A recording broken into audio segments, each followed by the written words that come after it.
जय हिंद दोस्तों, स्वागत है आप सभी का मेरे इस नए वीडियो में। दोस्तों, सबसे बड़ी अपडेट यहाँ पे निकल के क्या आ रही है कि सीआईएसएफ में ड्राइवर की भर्ती यहाँ पे और पंप ऑपरेटर की भर्ती यहाँ पे निकल के आई हुई है। इसको लेकर बच्चे एक यहाँ पे बात बोल रहे थे कि क्या इसका क्वालिफिकेशन है, ड्राइविंग लाइसेंस चाहिए बट एलएमवी चाहिए या एचएमवी चाहिए, कैसे क्या होना चाहिए। चलिए आज की इस वीडियो में मैं सारी चीज़ें यहाँ पे क्लियर कर देता हूँ। आज है 3 फरवरी और 3 फरवरी से आज यहाँ पे ऑनलाइन अप्लाई शुरू हो चुका है और लास्ट 4 मार्च तक बच्चे इसके लिए अप्लाई कर सकते हैं, सीआईएसएफ ड्राइवर के लिए और फायर सर्विस के लिए। ठीक है, इसके लिए क्या कुछ होने वाला है सारी जानकारी देने वाला हूँ। वीडियो में अगर लास्ट तक बने रहेंगे तो आपको जानकारी मिलेगी और इसी भर्ती के बारे में या फिर कोई और नई भर्ती अगर आप तैयारी कर रहे हैं तो आप चैनल को सब्सक्राइब कर लेना, क्योंकि फ्यूचर में भी आपको इसी चैनल के माध्यम से बाकी की अपडेट भी मिलती रहेंगी। ठीक है, अगर आप वैकेंसी यहाँ पे देखेंगे तो आप सभी देख सकते हैं कि यहाँ पर वैकेंसी जो है वो 1124 निकल के आ रही है आप सभी के लिए, जिसमें SC ST OBC जनरल सारे बच्चे इसके लिए एप्लीकेबल होंगे। अगर मैं यहाँ पे बात करूँ सिलेक्शन प्रोसेस को लेकर तो सिलेक्शन प्रोसेस में सबसे पहले आप सभी का यहाँ पर PET PST यानी रनिंग हाइट चेस्ट वेट और डॉक्यूमेंटेशन भी आपका PST के समय ही चेक होगा और उसी समय आपका ट्रेड टेस्ट भी होगा, मतलब आपसे गाड़ी वगैरह चला के आपको दिखाना होगा। ठीक है, उसके बाद आप सभी का रिटर्न एग्जाम होगा सेकंड पेज में और थर्ड में आपका यहाँ पे मेडिकल हो जाएगा। इस तरीके से भर्ती आपकी यहाँ पे कंप्लीट होगी। चलिए आगे बढ़ते हैं और जो इंपॉर्टेंट जानकारी है वो मैं आपको जल्दी जल्दी यहाँ पे कवर कर देता हूँ। ठीक है, अगर आपने अभी तक हमारे टेलीग्राम चैनल को ज्वाइन नहीं किया है तो इस वीडियो के डिस्क्रिप्शन बॉक्स में टेलीग्राम चैनल का लिंक दिया है, जाकर आप सभी ज्वाइन हो जाइएगा। यहाँ पे देखिए एज क्राइटेरिया के बारे में बताया गया है। अगर आपकी एज यहाँ पे 21 साल से लेकर 21 साल से लेकर अगर आपकी एज यहाँ पे 27 साल के बीच में है तो आप इनके लिए अप्लाई कर सकते हैं, आप इसके लिए यहाँ पे एप्लीकेबल होंगे। ठीक है, वहीं ऊपर चलते हैं और भी यहाँ पे इंपॉर्टेंट जानकारियाँ दी गई हैं जो कि कवर करूँगा। अब यहाँ पे सबसे बड़ा जो अपडेट निकल कर बच्चों के अंदर वो है क्वालिफिकेशन। देखिए आप सभी यहाँ पर क्वालिफिकेशन लिखा गया है लेकिन बच्चे इसी को नहीं समझ पा रहे हैं सही से। देखिए यहाँ पर क्या है, पहले आप इसको समझने की कोशिश करिए। यहाँ पे देखिए क्या लिखा गया है, 5.2.1 में लिखा गया है the candidate should have passed matriculation, या फिर देखिए और का मतलब अथवा होता है या फिर requirement qualification from a recognised board. मतलब अगर आपके पास 10th पास है तो आप इसके लिए फॉर्म भर सकते हैं। किससे होना चाहिए वो भी यहाँ पे बताया गया, लिखा गया education certificate other than state board central board should भी। ठीक है, अगर यहाँ पे आपका जो सर्टिफिकेट है वो गवर्नमेंट ऑफ इंडिया से यहाँ पे नोटिफिकेशन क्लियरिंग, मतलब आपका 10th मार्कशीट यहाँ पे होना चाहिए जो कि गवर्नमेंट द्वारा इशू किया गया हो। ठीक है, अगर आप ड्राइविंग लाइसेंस में आते हैं तो यहाँ पर देखिए 3 चीज़ बताया गया है, इसी को लेकर बच्चे परेशान हो रहे हैं, समझ नहीं पा रहे हैं।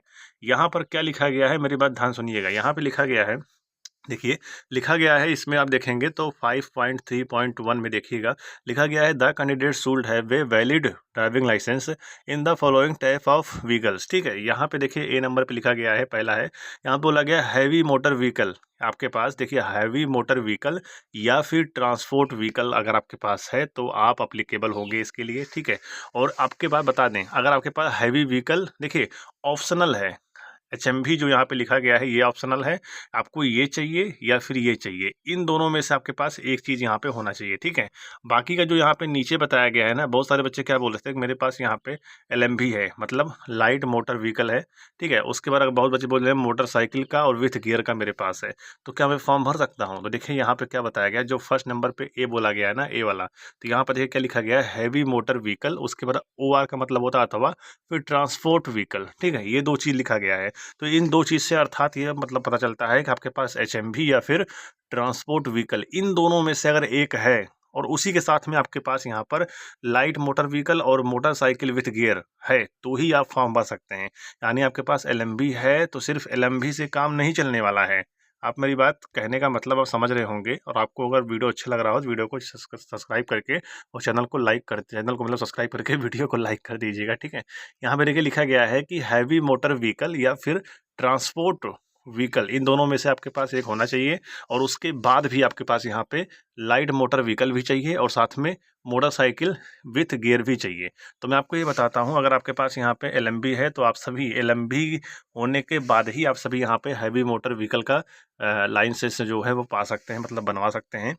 सबसे पहले आपका मोटरसाइकिल ही बनेगा, मोटरसाइकिल के बाद फिर आपका यहाँ पे LMV बनता है, LMV के बाद फिर आपका यहाँ पे HMV बनता है। तो यहाँ पे इनको डायरेक्टली HMV ही मांगना चाहिए था, बट इन्होंने ये सारे ऑप्शन दिए हैं कि ये तीनों आपके पास यहाँ पे होना चाहिए। ठीक है, अगर पहला वाला HMV आपके पास नहीं है तो इसके जगह पर आप ट्रांसपोर्ट व्हीकल भी चला सकते हो। ठीक है, ये चीज़ यहाँ पे बताई गई है।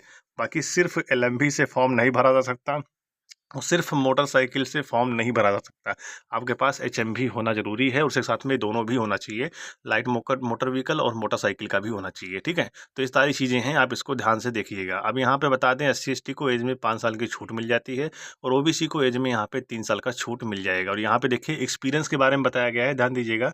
एक्सपीरियंस में क्या लिखा गया है, 3 साल मतलब 3 year experience of driving heavy motor vehicle या फिर ट्रांसपोर्ट व्हीकल या फिर यहाँ पे लाइट मोटर व्हीकल या एंड मोटरसाइकिल। मतलब आपके पास यहाँ पे सभी का 3 साल एक्सपीरियंस होना चाहिए। मतलब एक्सपीरियंस तो ऐसा नहीं मांगा जाता, आपके पास एक्सपीरियंस सर्टिफिकेट होना चाहिए। इसमें बोला क्या जाता है, आपका जो लाइसेंस है वो 3 साल यहाँ पे पुराना हो जाएगा, तो उसी को यहाँ पे एक्सपीरियंस मान लिया जाता है, ठीक है। तो ये चीज़ें हैं। और यहाँ पे देखिए हाइट के बारे में बताया गया है, आप सभी का फिजिकल स्टैंडर्ड के बारे में बताया गया है। अगर आप जनरल से, EWS से, SC, OBC से आते हैं तो आपका हाइट यहाँ पे 167 सेंटीमीटर लगने वाला है और चेस्ट आप सभी का यहाँ पे 80 सेंटीमीटर नॉर्मल चाहिए और फुलाने के बाद 5 सेंटीमीटर आपको चेस्ट यहाँ पे फूलना चाहिए, ठीक है।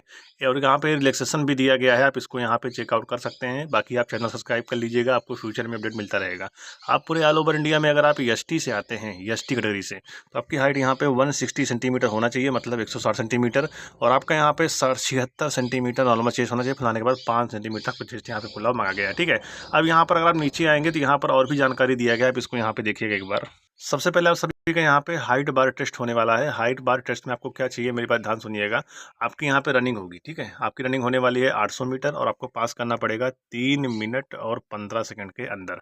आपका लॉन्ग जंप होगा और जो कि आपको पास करना पड़ेगा 11 फीट आपको लॉन्ग जंप करना होगा और भी 3 चांस आपको मिलेगा। हाई जंप आपका होने वाला है जो कि 3 फीट और 6 इंच होगा, आपको 3 चांस इसमें भी दिया जाएगा। ये सारे फिजिकल आपको यहाँ पे क्वालिफाई करना होगा, ठीक है। उसके बाद आप सभी यहाँ पर फिजिकल टेस्ट अच्छे तरीके से क्वालिफाई कर पाएंगे। और जो बच्चे यहाँ पे PET PST क्वालिफाई करेगा, यानी हाइट बार टेस्ट वगैरह सब कुछ क्वालिफाई कर लेगा, रनिंग वगैरह, उसके बाद ही उसका यहाँ पे डॉक्यूमेंटेशन होगा और डॉक्यूमेंट में आप सबको ये सारे डॉक्यूमेंट लेकर जाना है जो कि आपको स्क्रीन पर दिख रहा है, ठीक है। और ये सारी चीज़ जब हो जाएगा फिर आपका इसी में फिजिकल समय ही आप सभी का यहाँ पे ट्रेड टेस्ट होगा। और ट्रेड टेस्ट किस तरीके से होगा, देखें यहाँ पे ट्रेड टेस्ट में आपको नंबर मिलेगा। और ट्रेड टेस्ट में अगर आप यहाँ पे देखिए बताया गया है कि driving test for light vehicle का आपका होगा 50 नंबर का, ठीक है। और जो कि 25 नंबर आपको लाना होगा इसमें, नहीं तो आप सभी यहाँ पर फेल हो जाओगे। 50 नंबर का आ जाएगा, 25 नंबर आपको लाना होगा। Driving test for heavy vehicle का भी होने वाला है जो कि 50 नंबर का होगा, 25 आपको लाना होगा क्वालिफाई करने के लिए। और प्रैक्टिकल नॉलेज देखें यहाँ पे, प्रैक्टिकल नॉलेज के बारे में बताया गया है, ठीक है, जो कि 30 नंबर का आएगा, 15 नंबर आपका इसमें होना चाहिए। नहीं, हर टेस्ट में आपका यहाँ पे 50% मार्क्स होना चाहिए, नहीं तो आप सभी यहाँ पर ट्रेड टेस्ट में भी बाहर हो जाओगे, ठीक है। और ये सारी चीज़ें होने के बाद फिर आपका यहाँ पे जो बच्चे PET PST और ट्रेड टेस्ट और डॉक्यूमेंट वेरिफिकेशन क्वालिफाई कर लेंगे, उनका यहाँ पे एग्जाम होगा, 100 क्वेश्चन आएगा, 100 नंबर कराने वाला है। एग्जाम किस प्रकार से होगा इसे देखिएगा। जनरल अवेयरनेस आने वाला है, मतलब जनरल नॉलेज आने वाला है 20 क्वेश्चन 20 नंबर का। मैथ आने वाला है 20 क्वेश्चन 20 नंबर का। और वहीं आप देखेंगे तो आपका एनालिटिकल एप्टीट्यूड आने वाला है जो कि रीजनिंग का ही पार्ट है, जो कि 20 क्वेश्चन का 20 नंबर का। और वहीं आप देखेंगे यहाँ पे एबिलिटी टू ऑब्जर्व एंड, ये भी आपका आने वाला है 20 क्वेश्चन 20 नंबर का। और आप देखेंगे बेसिक नॉलेज ऑफ हिंदी या फिर इंग्लिश का होना चाहिए आपको, वो भी क्वेश्चन आएगा 20 क्वेश्चन 20 नंबर का। टोटल आपको यहाँ पे 120 मिनट के अंदर 100 क्वेश्चन हल करने होंगे। और आपको इस भर्ती में नेगेटिव मार्किंग नहीं देखने को मिलेगा। देखिए यहाँ पे लिखा भी गया है, किसी भी प्रकार का आपको नेगेटिव मार्किंग इसमें देखने को नहीं मिलेगा, यानी आपको 100 के 100 क्वेश्चन करके आना है, ठीक है। अगर आप जर्नल से आते हैं या EWS या फिर एक्स सर्विसमैन से, तो आपको यहाँ पे क्वालिफाई होने के लिए 35% नंबर लेकर आना होगा। अगर आप SC ST OBC से आते हैं तो आपको यहाँ पे 33% नंबर लेकर आना ही आना होगा, नहीं तो आप सभी यहाँ पर फेल हो जाओगे, ठीक है। ये मिनिमम क्वालिफाई मार्क्स है, बाकी आपका अलग से कट ऑफ बनाया जाएगा, फिर आपका मेडिकल हो जाएगा। इस तरीके से आपकी भर्ती यहाँ पे कंप्लीट की जाएगी, ठीक है। तो अगर आपको किसी भी प्रकार को लेकर अब भी डाउट है तो आप कमेंट बॉक्स में ज़रूर लिखिएगा, आपको चैनल के माध्यम से जानकारी ज़रूर मिलेगी, ठीक है। तो चलिए ये सारी चीज़ें होगी। और जिस जिस बच्चों को यहाँ पे री मेडिकल मिल जाता है, उनको यहाँ पे 24 घंटे के अंदर यहाँ पे री मेडिकल मतलब हो जाएगा, ये जानकारी यहाँ पे दिया गया है, ठीक है। चलिए ये सारी चीज़ें हो गई। अगर आपको वीडियो अच्छा लगा हो तो वीडियो को लाइक करके चैनल को सब्सक्राइब कर दीजिएगा, ताकि फ्यूचर में आपको इस तरीके से अपडेट हमेशा मिल सके, ठीक है। तो मिलते हैं नेक्स्ट वीडियो में। जय हिंद, वंदे मातरम।